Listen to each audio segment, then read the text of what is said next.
Welcome everybody. Good evening.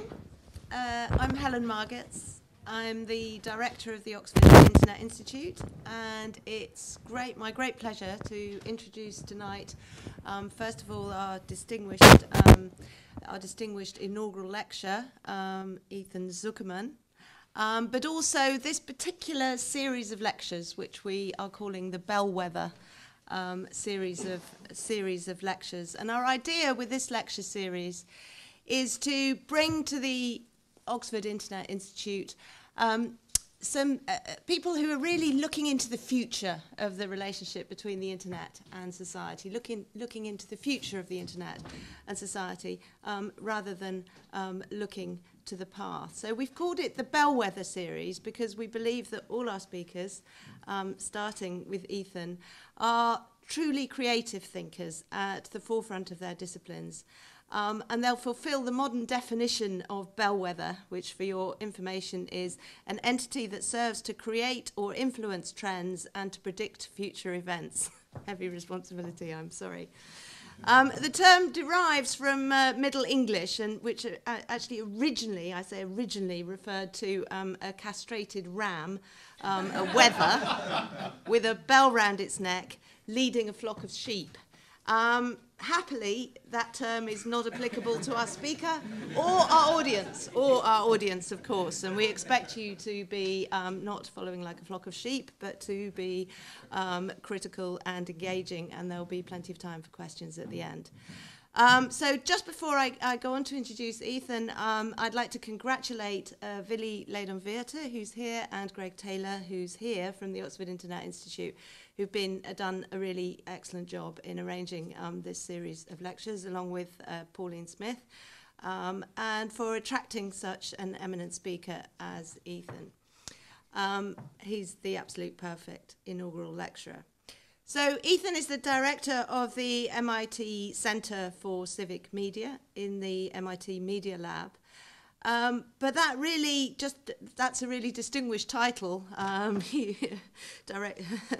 director of the MIT Center for Civic Media is as good as it gets, really, but it doesn't even then really reflect the full diversity of his work.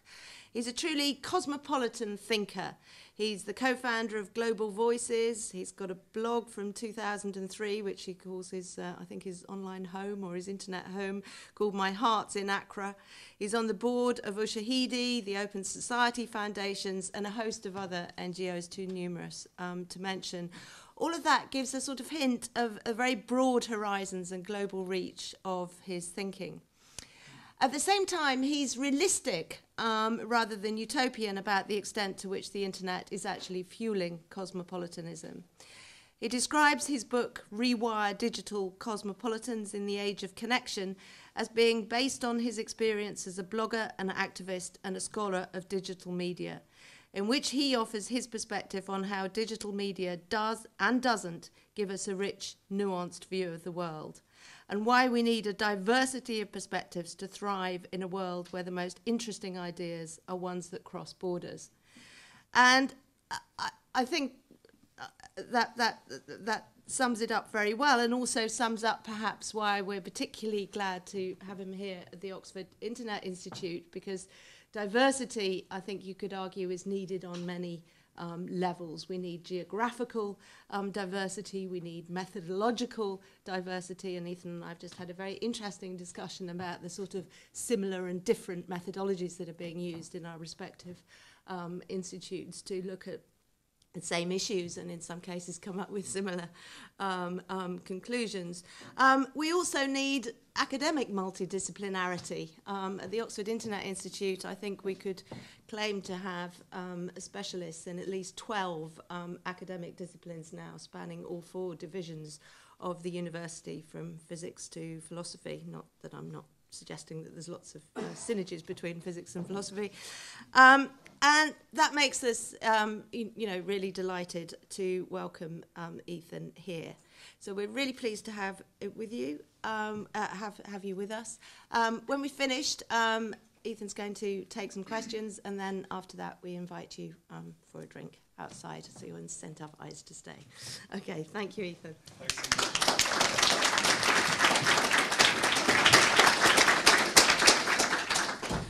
Thank you, Helen. That was a really kind, probably overly kind introduction, and thank you very much to Vili and for Greg for inviting me here. It's a pleasure to be here, and I'm thrilled to be the first speaker in this series. I was trying to figure out who the Bellwether series was named for. I failed. I didn't find out the bit about the castrated ram. I might not have come. I am now actively searching for someone who's made their money in the tech industry who has the surname of Bellwether, so they can come and endow this if you want to help me on this research project. I'm convinced we can crowdsource an answer to this problem in no time at all. Look, I'm thrilled to be here. It's been a few years since I've been to OII. I spent really the beginning of my academic career, 9 years of it at the Berkman Center, a sister institution that has a very, very close relationship. Now have the pleasure of building what I hope will be another partner institution in Center for Civic Media. So this really does feel very much like home, and because it is home, rather than coming to you with sort of the old ideas that I've been working on for the book that I put out this summer, I wanted to come to you with a new question that I don't have a very good answer to yet. So please don't expect a definitive lecture. This is a lecture where I'm trying some new stuff out, mostly because I'm hoping to learn from you guys. And the lecture really starts with this image that I've been a bit haunted by. This is an image, there's a number of variants of it, but this is a particularly fine one. This gentleman was photographed shortly after the fall of Mubarak in Tahrir Square, and he had a pair of signs. He has this one, which in Arabic says, "Thank you, Facebook." He has another one in Arabic that says, "Thank you, Al Jazeera." He's been photographed by everyone. This is a Reuters photo. And basically, one of the questions that I want to ask is this guy nuts? Does it make sense when you're looking at something like a public protest that tumbles a government, that brings hundreds of thousands of people out into the streets? Does this narrative that Facebook or Twitter or any other digital technology had something significant to do with this? Is this a logical narrative in one fashion or another? And there's been quite a bit of debate back and forth on this, and it's a debate that comes up again and again and again when we see protests like the ones this week in Ukraine, which are probably best known now by hashtag Euromaidan. And when you have protests that are named after a hashtag, you know that this question of what's the role of the digital in physical protest is going to come up. But I've also been thinking about purely virtual protest. And so one of the stories that I want to sort of explore as we go through this is a campaign that had an enormous amount of traction last year in the United States. The logo on the left, the blue and yellow logo, which is down here on my laptop, is the logo of the Equal Rights Campaign, which is the leading campaign for gay and lesbian rights in the United States. And the Human Rights Campaign, as they were heading into oral arguments for an utterly critical Supreme Court decision. It's the Supreme Court decision on California's Proposition 8, which had a legalized gay marriage, decided to mount an internet campaign, and their internet campaign was incredibly simple. It simply consisted of turning their well-known logo into one pink and red, which they said were the colors of love because the campaign was all about love. And so they changed their logo, they announced that they were changing their logo, they put it on their Facebook page, that was their campaign. Over the course of a few days, 2.7 million people changed their logo to some variant of the Human Rights Campaign logo. And perhaps even more than that, people get very, very involved with sort of remixing and collecting. My student, Elena Agapi, built tools to scrape these from Facebook and sort of collect them in galleries, collect them in themes. You can't see these, but it says things like food, love, physical objects, cats and other pets, sexual references, faces, interactives. There's also a very small against gay marriage category. You may be able to see the not equal symbol that sort of comes up there. And this sort of activism basically gets met with utter and total ridicule by a lot of people who explore sort of the online political space. And in fact, we even saw this ridicule sort of coming into the meme space as well. That's Justice Anthony Kennedy. He was expected to be the deciding judge on this case, which by the way, HRC won. But this question of, you know, is this protester in Tahrir deluded when he thinks that Facebook had something to do with this? Is Human Rights Campaign, am I, when I change my Facebook icon to pink and red? Am I just fooling myself into thinking that I'm doing something that is a civic or a political action, or is there perhaps something to this? Probably the most forceful case that's been sort of made that this is meaningless. It just isn't interesting, it's not important. Popular case, at least, was made by Malcolm Gladwell. And he wrote an essay shortly after the Arab Spring, reacting to a lot of these conversations about the role of the digital in the Arab Spring, essentially saying, you guys don't get it. Real activism is about the physical world. It's about putting yourself at risk, at physical risk of arrest. This is not what we learned of activism from the American Civil Rights Movement. He ends up saying Facebook activism succeeds not by motivating people to make a real sacrifice, but by motivating them to do the things that people do when they are not motivated enough to make a real sacrifice. We are a long way from the lunch counters of Greensboro, referring to the African-American men who were brave enough to brave a ban on segregation and sit down at segregated lunch counters, risking arrest and much, much worse. So I would critique that Gladwell probably has even less use for HRC's Facebook supporters. He is making the argument for Slacktivism, a term that was coined in the 1990s. It's come to real prominence with Evgeny Morozov, who has really sort of adopted it as a core of critiques about the internet, not just being not a good ground for activism, but the internet actually distracting you from real activism, fooling yourself into liking something or not liking something, and deciding that that's enough, and essentially positing this idea that by clicking like, I've decided that I've done enough, I'm not going to do anymore, and it might actually detract from future activism. And I think it's a fear. I think it's a worthwhile fear. I think we should look at it. I think we should actually test it and examine it and sort of figure out what happens. I think there's other criticisms of sort of viral activism that deserve real attention. I don't know to what extent Coney 2012 became the object of debate in the UK that it was in the US.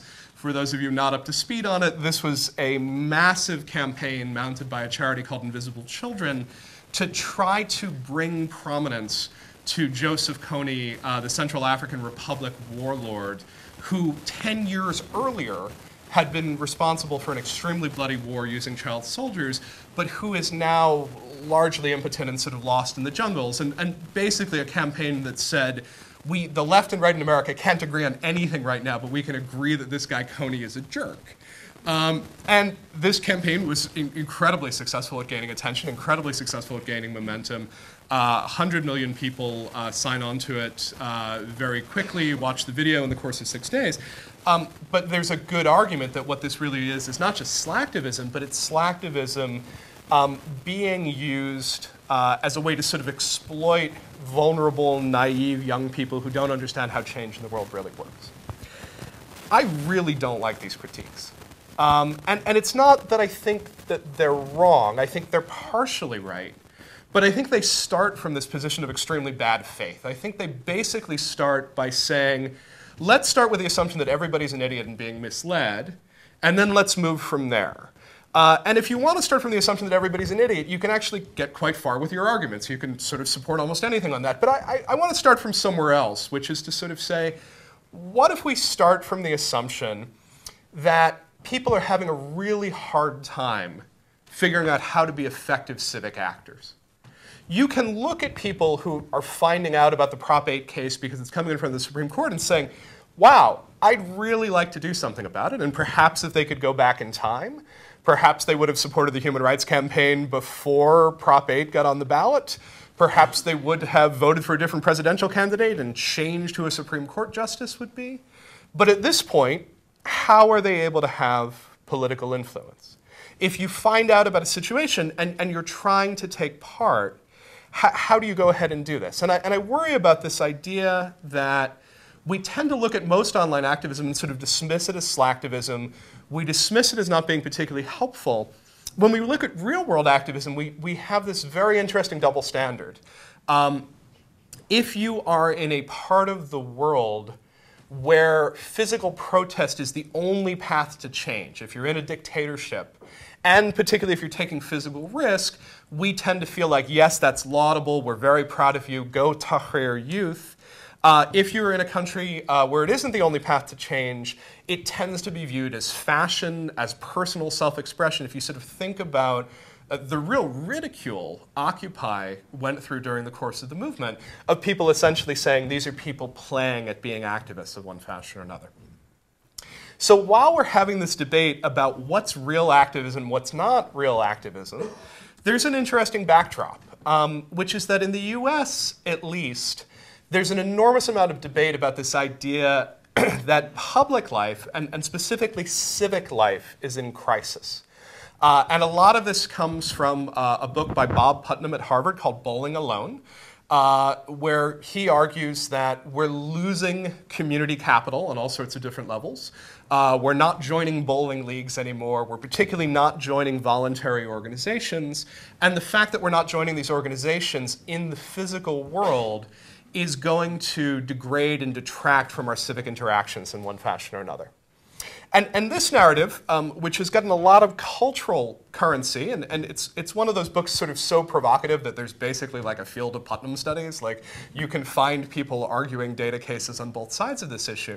But it's ended up having a lot of life along with critiques of Americans' knowledge of civics. And a lot of that has actually been led by the former Supreme Court Justice Sandra Day OConnor, who has picked up on a small set of civics exams. Civics is not generally taught in the US schools. One of the reasons it's not taught, by the way, is that most high schools are terrified of teaching it, because they're really scared that in teaching it as anything other than historical, they're going to be viewed as advocating either for the left or the right. So most high schools don't even touch it. But those who do and who require a civics exam, O'Connor is deeply worried about failing grades on these civics exams. She's worried about low voting rates in youth populations. And she's trying to do something about it. She's got a firm called iCivics that's trying to build digital games to teach civics. And part of what I find myself looking at all in this is whether we just have the metrics wrong. I think that the strongest arguments that Putnam is barking up the wrong tree essentially say, yeah, there's really good reason that these sort of face-to-face organizations broke up. We're working longer hours. In many cases, these were gender-segregated organizations, which became illegal around about the time that Putnam saw. So people who wanted to go and hang out with the boys could no longer just hang out with the boys, because people found that these things did have civic weight, and therefore you couldn't segregate all the women out of them because it would actually cost them a certain amount of cultural capital. But even these questions about, did you join a political party? Did you vote? There may be a case that these are, in fact, the wrong metrics. My colleagues Kathy Cohen and Joe Kahn have been doing a great deal of work looking at what they're calling online political participation, and looking at statistics like, did you write a blog post? Did you share a political video? Did you forward a political article to someone? And those numbers are significantly higher than, did you register to vote? Did you attend a political rally? It's sort of exactly what you would expect. It's exactly what we see in work coming out of the Pew Internet studies, which basically, not looking at young Americans, just looking at Americans as a whole, sort of found out that this line between the online and the offline is incredibly blurry. Most young people don't distinguish between online and offline. People who are largely offline, who don't spend a lot of time online, they distinguish in a very big way. And that there is really uneven civic participation as measured by things like voting rates, but it tends to track the socioeconomic status. If you've gone to college, you probably vote. If you didn't go to college, you probably don't vote in the US. It's sort of as simple as that division. I want to suggest something much darker and much more radical than just the elimination of an online and offline divide, and this is where the talk gets depressing, but I'm depressed, so I'm going to share it with you. This is a really depressing time to work in America on civics. If you're on the left, as I am, we've just watched a president that a lot of us had a lot of hope for sort of fall into a morass of irrelevancy, or possibly worse, actually fail to make good on most of his interesting promises. If you're on the right, which I'm not, but my friends on the right tell me that there's this real sense that things are so much worse for this generation than for past generations, that sort of asking the government to spread the wealth equally is a sure guarantee that children are not going to have it as good as their parents, a real sense of alienation, that America isn't for them anymore. And one just doesn't work. It just isn't getting anything done. We've just had the 2 least productive Congresses in history. We, despite having the world's reserve currency, and by the way, UK, thank you very much for that. We'd be in real trouble without that. We seem to be lurching from government shutdown to government shutdown, in ways that my friends in other countries sort of look at and say, this is really hard to believe. And you start seeing politicians sort of leaving the field of politics, essentially saying, I don't think I can do any good anymore. I'm going to go into business. Perhaps I can help someone there instead. If you think I'm dark, you should hang out with Eastern Europeans. In general, you should hang out with Eastern Europeans. But my dear friend Ivan Krastich has a great little book. It's a tiny little Kindle single book. It'll take you a couple hours. You should really read it. It's wonderful. It's called In Mistrust We Trust. And Ivan is interested in the same sort of protests that I started by talking about. And Ivan comes up with a wonderfully dark view on this. He basically says, look, you look at a movement like the Indignados in Spain, and you look at people coming out into the streets protesting against austerity, and they're absolutely right to be pissed off about inequality. They're absolutely right to be pissed off about austerity. But even if they succeed in ousting a government, they're not going to do anything, because those governments are completely powerless to make changes in the face of market forces.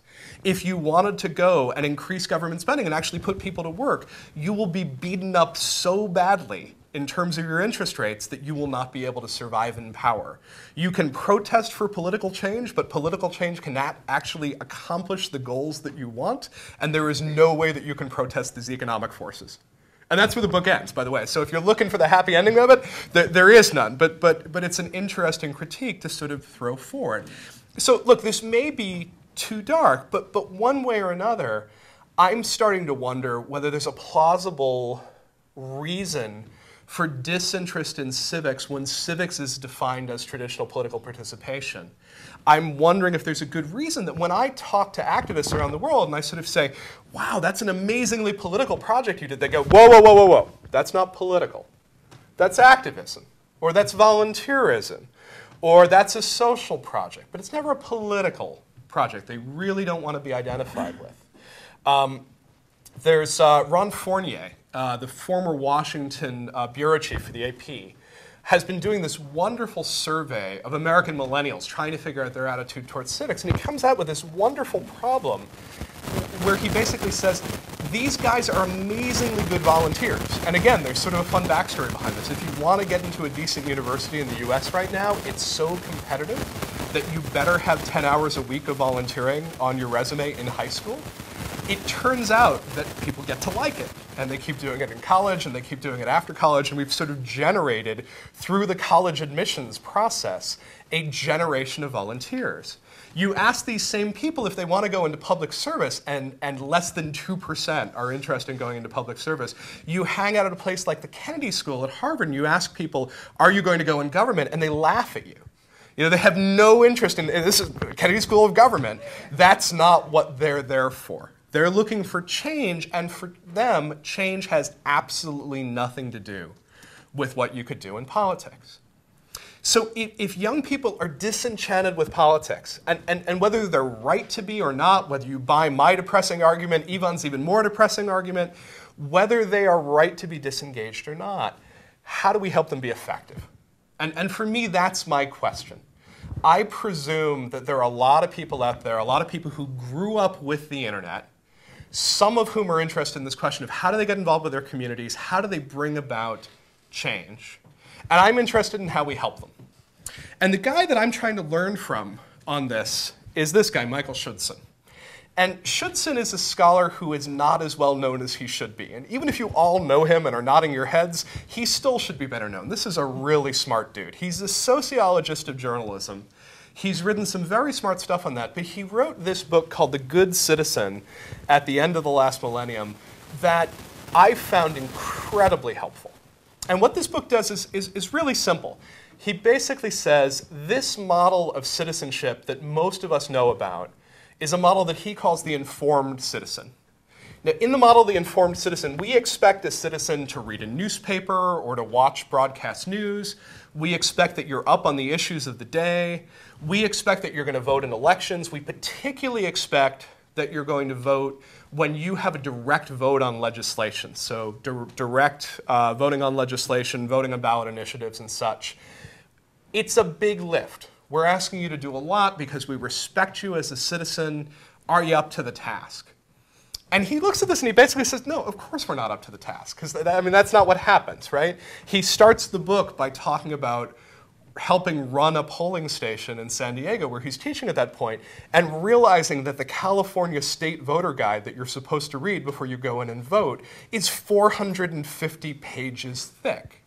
And that the vast majority of people showing up to vote, the ones who are doing their civic duty, are probably not living up to the paradigm, the ideal of the informed citizen that we hope for. And so he looks at this and he basically says, wow, are these really bad citizens, or is this not a good model? And he says, look, this is not the only model we've ever had. Early on in American democracy, there was a model of what you might call democracy by assent. People would stand in representative elections, but they weren't generally competitive. They certainly weren't competitive on ideological grounds. It was basically a competition for who was the most prominent citizen in the town.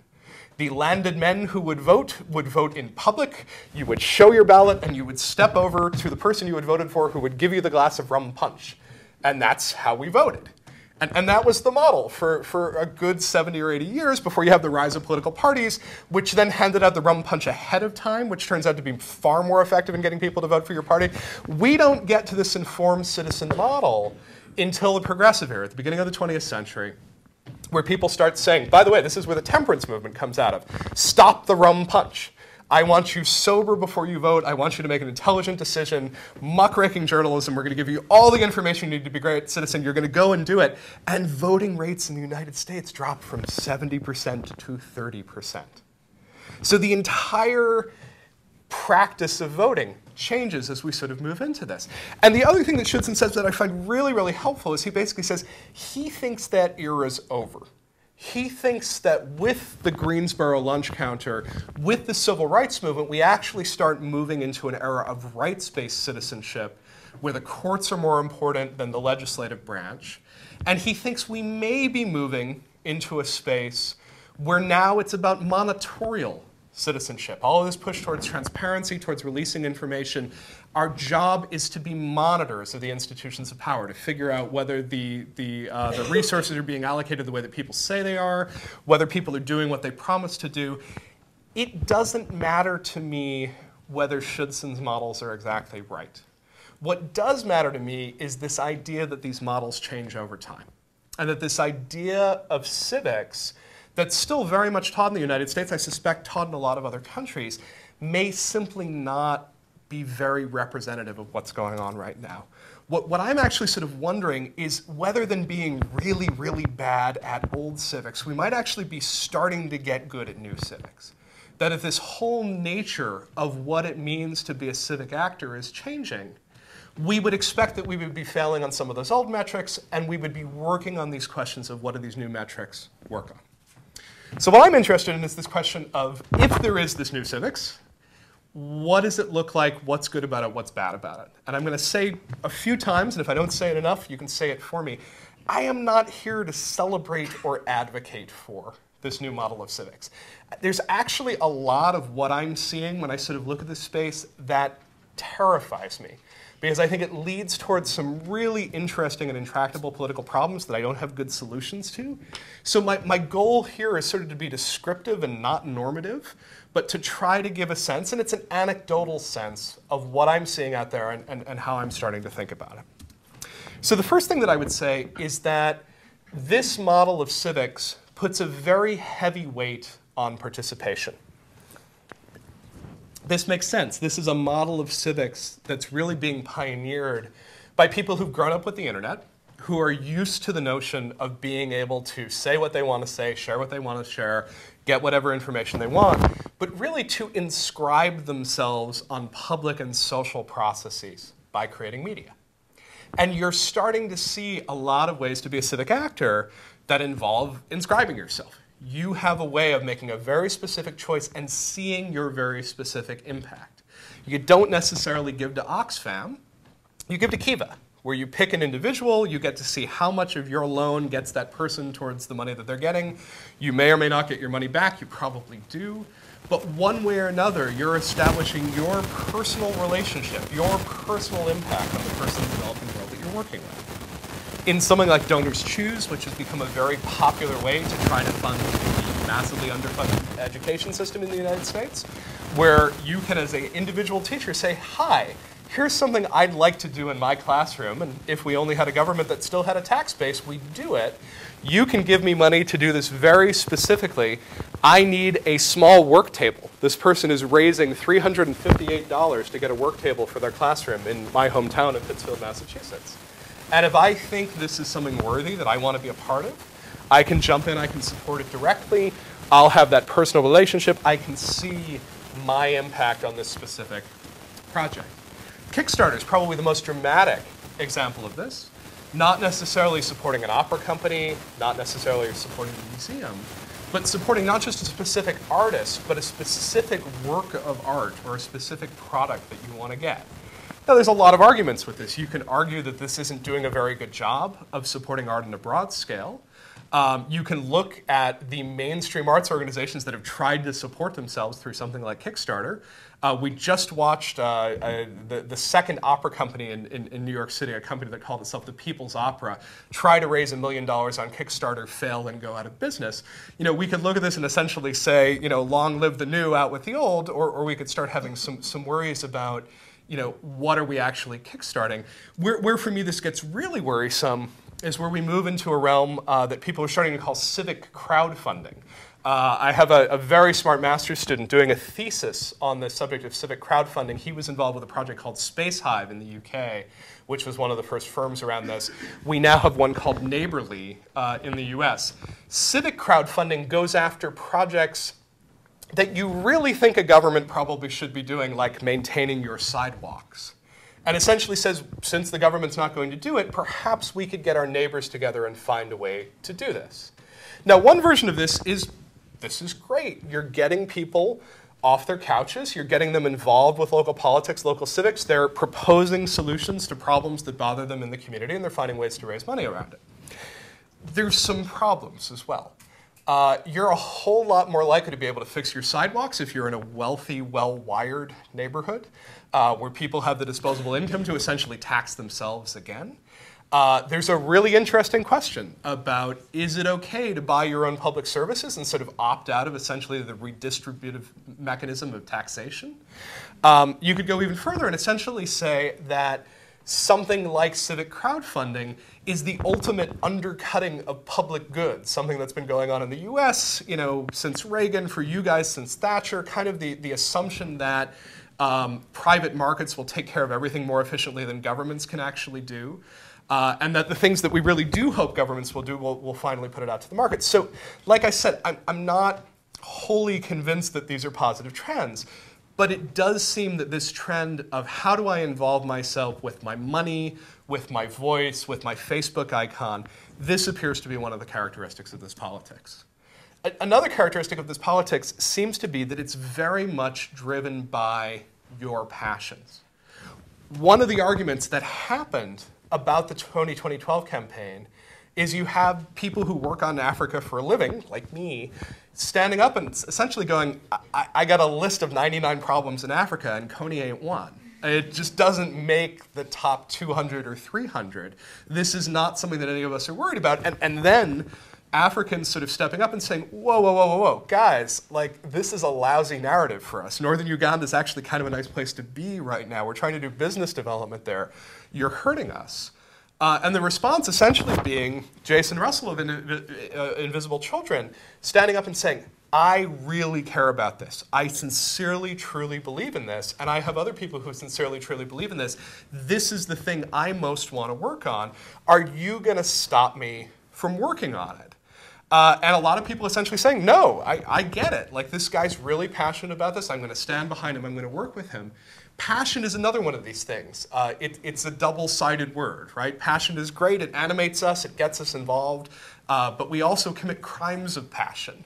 And I suspect that as we start moving into a civics that's based around passion, where we're really interested in what we're interested in, possibly at the expense of everything else out there, that we may have real trouble getting people to agree on what issues we should be working on and talking about.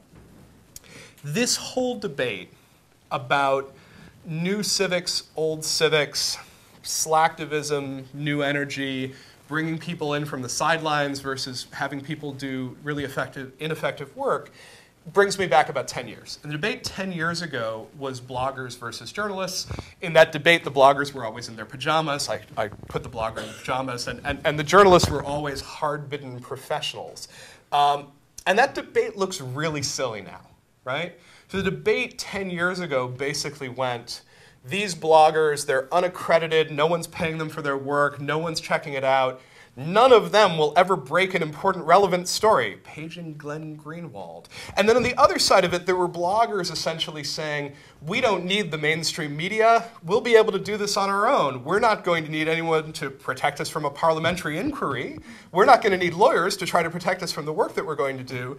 And we'll just obviate the BBC or CNN, and we'll just do it with a network of bloggers. And of course, the answer is, at the end of this, there were aspects of both camps that turned out to be true.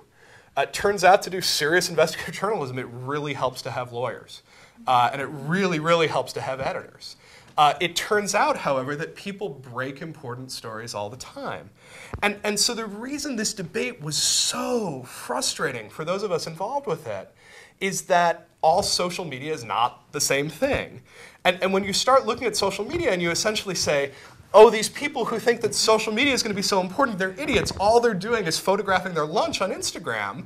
And then you have moments where the London Underground bombings, the information coming to report those bombings comes out through precisely the tools that people were using to photograph their lunch. That photo comes from someone who was a regular lunch blogger using the same photo sharing service that he was using to post his lunch again and again and again. What you realize in all of this is that we probably need some help thinking about these categories. So here's what I'm going to try to do. I've been working on categories. This is the sort of thing that I sit in my office and do. I try to figure out how might we try to talk about this space. And here's my current version of it. I reserve the right to revise at any time, including from you guys telling me this doesn't work for you. But this is how I'm thinking about this space. I'm looking at the space of online participatory civics. And I'm looking at sort of two axes on this. And this left axis is this axis of thick and thin. And what I mean by thick and thin is whether it uses your head or whether it uses your feet. In my world, thin activism is activism where what we say is, I just need you to show up. I need your signature on a petition. I need you to change your Facebook icon. I need you to show up at the rally. I know what we need to do. I've got a good theory of change. I simply need to rally a whole lot of people behind it. The other side of this axis is thick. And in thick activism, you basically say, man, I really don't know what to do about this. Could I get some help? Can you help me figure out what we should do? We need to brainstorm. We need to try a lot of ideas. I need you to help me out. And here I'm using Occupy to symbolize this because to a certain extent, Occupy, maybe it gets a lot of blame for being over here. Oh, all you had to do is show up and Occupy. But of course, the flip side being, yes, all you have to do is show up in a city that's trying to close you down, oust you from it, figure out how to build living conditions, a kitchen, a press tent, a communications operation, and keep it up and running. And by the way, finance it while you've all quit your jobs, in your free time. That actually turns out to be pretty thick. It actually requires a good deal of creativity, a good deal of commitment to try to sort of work your way through it. So, a couple of things. Not meant to be a binary, meant to be a continuum. There are things that are more thin than others. If you want to think about the Human Rights Campaign, there's really nothing thinner than changing your Facebook icon to someone else's Facebook icon. You can't get much thinner than that. You want to make your own out of 2 strips of bacon. That might be marginally thicker. If you want to think about how you start building software tools to feature this, as my students end up doing, that probably gets you somewhere over to the thick side of it. But the other side, and even more than this, I want to say, thin isn't inherently bad. Thin it sort of sounds like that's weak soup, that's not particularly strong tea, but thin is really important. Some forms of social change, you're trying to demonstrate that there are a lot of people lining up, at which point you have to make the barrier to entry low. There are other aspects where a civic action needs to be thin because you need people all to be able to do it. If it requires an enormous amount of brainstorming and cognitive activity to figure out how to cast and protect your vote, your rights are probably being violated. Voting sort of necessarily needs to be thin, even informed voting. It's something that we need a whole lot of people to do. We need to be able to sort of go and do it at a fairly low level of involvement. So that's what I mean by thick and thin. Instrumental and voiced is a lot more complicated. Here's what I mean by that. Instrumental, for me, are acts of civic participation that have sort of a clearly defined theory of change. You're doing this because you have a very clear path from what you're doing or what you're asking someone to do to the specific person you're trying to influence and the specific method that you're trying to influence them through. So, Human Rights Campaign would really, really like equal rights for gays and lesbians in the United States. One of those important equal rights is marriage. And marriage is really important in the United States because lots and lots of tax and social benefits come from being married. And so, because it's very hard to do this at the federal level, you look for states that allow you to put marriage laws on the ballot, and then you try to go through the process of getting these marriage laws on the ballot, which generally involves getting somewhere between 50,000 and 250,000 signatures of registered voters in the state. Which is why I need you to take this clipboard and go stand out in front of your post office and get people to sign it. And that is my theory of change. We're going to go directly from my big goal down to the specific action that I'm asking about. One of the things that's so interesting in internet-based change and internet-based civic engagement is that we see so many different ways that people sort of take these ideas and run with them. I'm spending a lot of time these days looking at a group called the DREAM Activists. The DREAM Act is a proposed piece of legislation in the US for a very specific group of people. It's for undocumented people who did not voluntarily come to the United States. Your parents came to the US from Guatemala when you were 3 years old. You don't have legal papers to be in the United States, and you discover this at age 18 when you get accepted to the University of California at Berkeley, try to show up and discover that the tuition bill is $25,000 a semester because you are not getting in-state tuition because you are not a resident of California, because you are not an American, you are Guatemalan. And so the idea is that the DREAM activists are a very different group than someone who wakes up one day in Guatemala and says, hey, I'm going to get a better job by coming across the border into the United States. These are people who had no control over it. They're fully assimilated into American culture. They've gone to an American high school. And because, remember, we don't pass laws through Congress anymore, we haven't found a path to immigration for these young people. So the DREAM movement's been working on this for a while. They use a lot of techniques. The latest one that they use that I think is really creative is self-deportation and asylum. They leave the United States, they go to Mexico, they go to Guatemala, they try to get back into the United States, walking in saying, arrest me, I don't have papers, arrest me. And then they seek asylum because they're stateless people.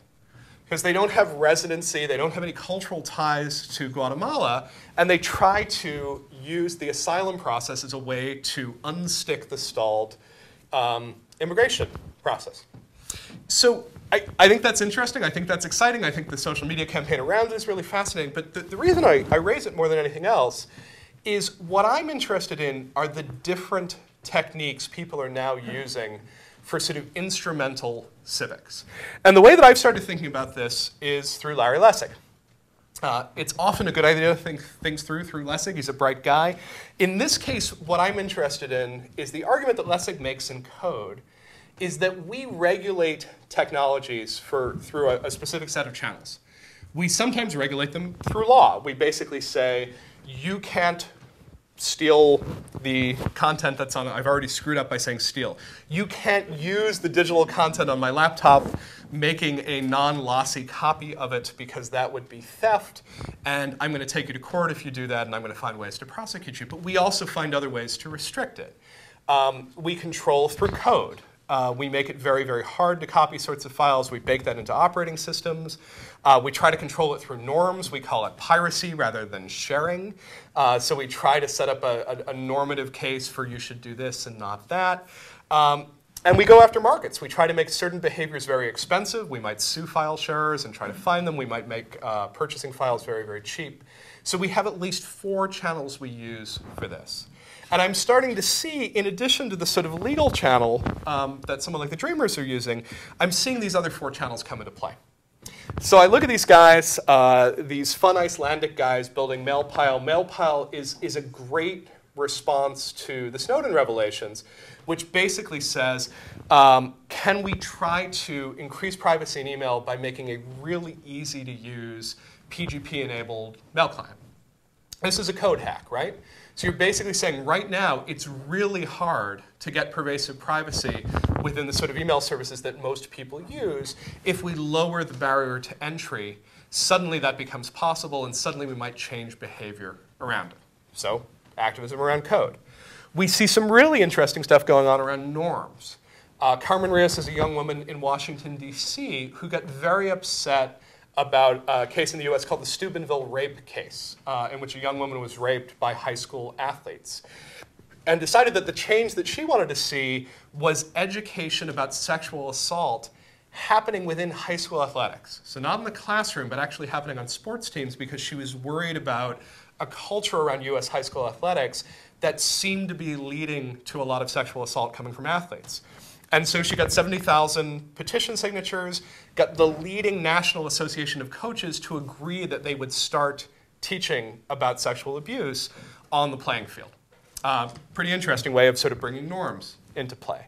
And I'm starting to see people do fairly incredible things with markets. This is a young woman I'm lucky enough to actually have in my research lab right now. Khalida Brody is a young woman from Balochistan in Pakistan.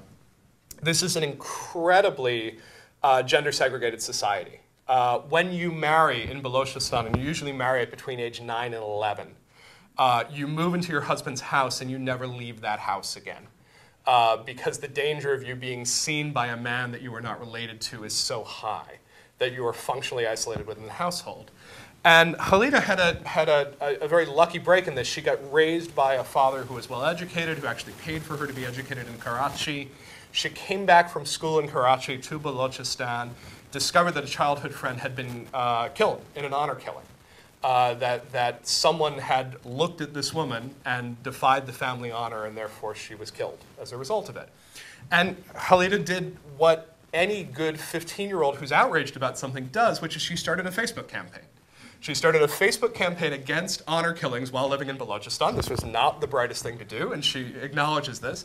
A year later, she found herself on Al Jazeera. She also found herself banned from her village. And the solution that finally got her back to her village was realizing, if I can teach Baloch women to make embroidery for export, I can start centers where we get together and make embroidery. The husbands will tolerate it because it's bringing cash into the households. We now have a women's space where women actually see each other face to face, which turns out very conveniently to be a place to teach people literacy and their rights and laws under Islam and how to advocate for those rights within the tribal family. This is an amazing woman. She's got this going in 28 villages right now. She's trying to get it to 1 million women in the next 10 years. And the hope behind it is that by using this market mechanism, trying to figure out how to sell both the product and the story online, she finds this sort of path to change. So these are 4 spheres. They're not necessarily the only spheres, but they're 4 spheres that I'm seeing a lot of people play with on this sort of instrumental side of things, essentially looking for a theory of change that's going to change public opinion. It's going to make certain behaviors expensive or other behaviors cheap. It's going to make certain behaviors legal or not. It's going to make code or other sort of technological structures to make behaviors possible or not. Fun structure, this is what political philosophers do. I'm pretending to be a political philosopher today.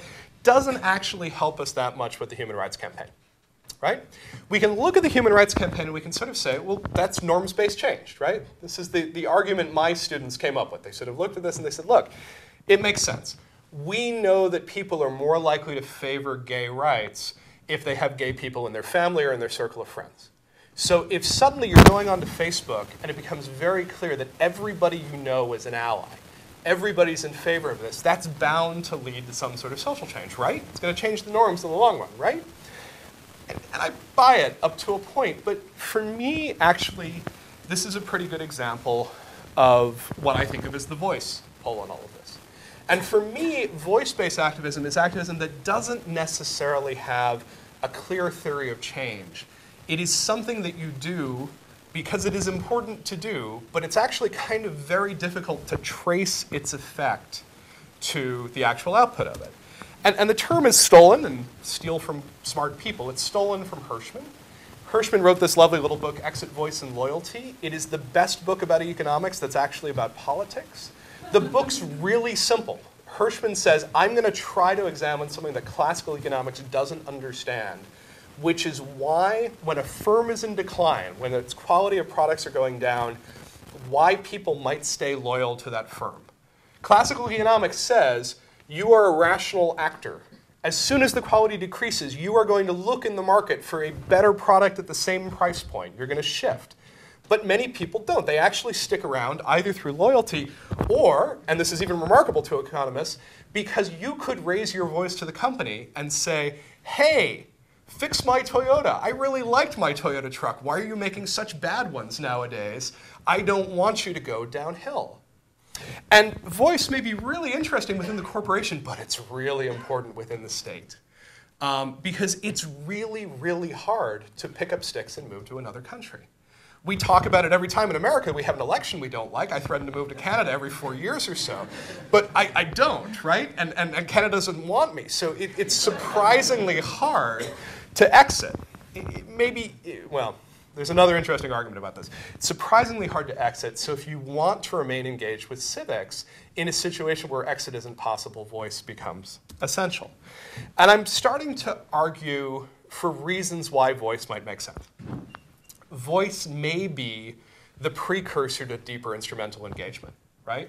If you stand up and say, I am an ally of gays and lesbians, you may be willing to make a donation, you may be willing to sign a petition, you may be willing to go to a meeting, you may be willing to call a senator, but that experience of identifying yourself as part of a movement may turn out to be that sort of essential first step. And one of the other things that happens is if I identify as part of a movement, it may make it easier for someone else to identify with that movement.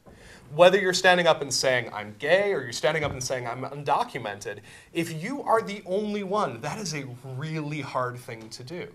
But if you have a campaign like Dream Activism, where people are standing up and saying, I am undocumented and unafraid, you might actually get a wave of people going and doing this.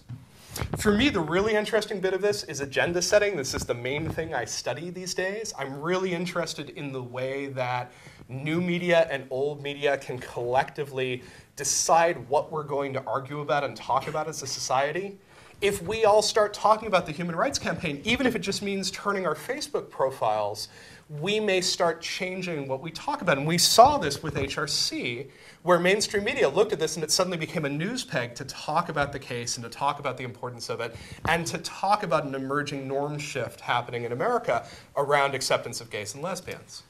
And maybe more than anything else, voice may turn out to build movements. When you have something like that silly icon, that may become the rallying point for people to sort of come together and say, hey, you're using some different techniques. You're using one side of this, I'm using another. Maybe we can all sort of get together. This notion of building movements certainly becomes really important when you're taking on very, very hard problems. If you are freaked out by NSA surveillance, as I am, you are not going to win that battle by law alone, because we had laws on the book that should have prevented this from happening. You probably also need technology that makes pervasive encryption end-to-end really easy and really common to use. You probably need to beat up in the marketplace companies that were complying with surveillance requests, and you really need to reward the ones who are trying to do the right thing around it. More than anything else, you probably need a norms change, or at least a norms examination around these questions of privacy in a digital age, because it's become very hard to make that case for privacy as we've moved into the realm of social sharing. So my point is, I'm working on this. I think it is potentially helpful. Where I want to go to sort of close this out is not on the happy note of, woohoo, I've got a framework, let's go from there, but actually talk about sort of what problems are not well solved for us. So here's a really big problem in this space. Clay Shirky writes a helpful book, Here Comes Everybody, makes the case that one of the things that the internet is really good at is reducing transaction costs for group forming. It becomes ridiculously easy to get groups of people together. And this, in many ways, seems to sort of anticipate the Arab Spring, right?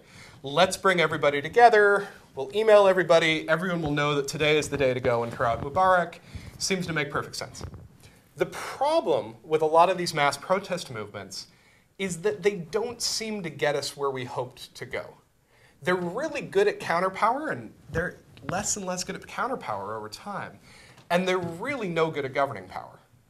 You have the Tucker youth suddenly getting swept out of the polls by the Muslim Brotherhood, by organizations that are much better organized. Or in the case of Gezi Park, you have these giant protests that look like they're going to be destabilizing. They turn out not to be. And they've sort of fizzled to the point of these neighborhood forums where it's not clear what's actually going to happen. The person for me who's helping me figure this out is Zeynep Tufekci, who you should absolutely have here for a lecture. She's brilliant.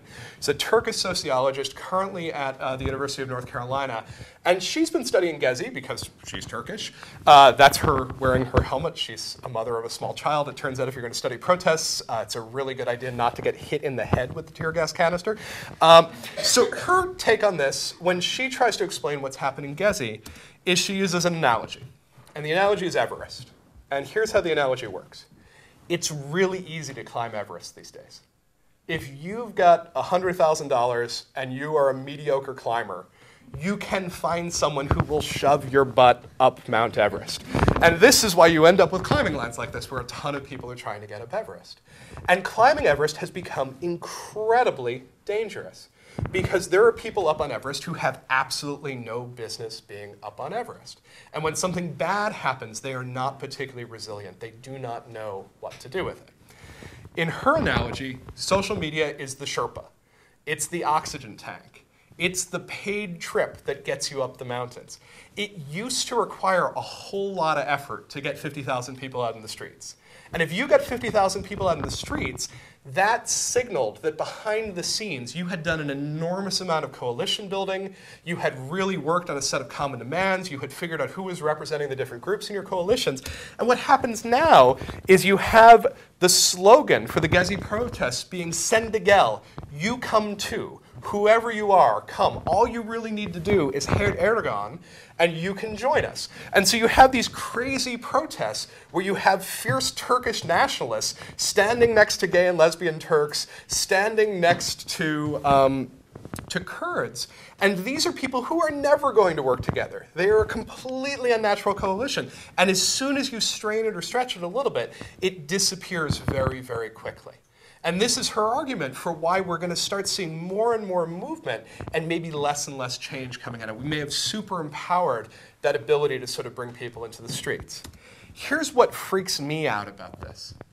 I am really interested in how we take a politics that's built on participation, that's built on passion, that's based on this idea that we are all going to pursue the issues that we most care about and figure out how the hell we have a conversation in the public sphere. You really want me to pay attention to the situation in the Central African Republic because people say it might be a genocide, you have a very fragile state, you have Christian-Muslim violence, it's an incredibly ugly situation, and I think you should be paying attention to legalizing raw milk because it's so much better for you than people really think. Pasteurization is just a myth. It's a way of corporatizing the dairy industry and chasing out the small farmer, and I can't believe that it's illegal in the United States. And I don't particularly want to hear about the CAR, and you don't particularly want to hear about raw milk. And so the question becomes, can we have a debate? Can we have a public? And this is not a new question. It's something that Lippmann touches about in Public Opinion, and he basically says, the good news about this is that the elites are going to come in, and they're going to manipulate you all and tell you that these are the 5 ideas that you actually care about, and you're going to forget that you actually care about raw milk because someone is going to market to you and say, the thing that we're going to care about this year is gun rights or immigration or so on and so forth. And so you have Dewey come in on the other side and say, no, the public really can solve its own problems. We just need a really good, really strong, really free press. Then everybody will be really informed, and they will figure out what issue is most important, ignoring that what's actually happening is the press is figuring out what issue is most important, and that may actually be defined by the politicians saying what's really important. How we do this in a world where everybody has the power to build their own movement and build their own media, I don't think we have very good answers to. The best I've seen on this comes out of this little book from Bill Kovacs and Tom Rosenstiel, who posit this idea of interlocking public. Over time, we're going to interlock and we're going to figure out how all these things come together. And I'm not sure I buy it. I've started referring to this as the pointillist public sphere.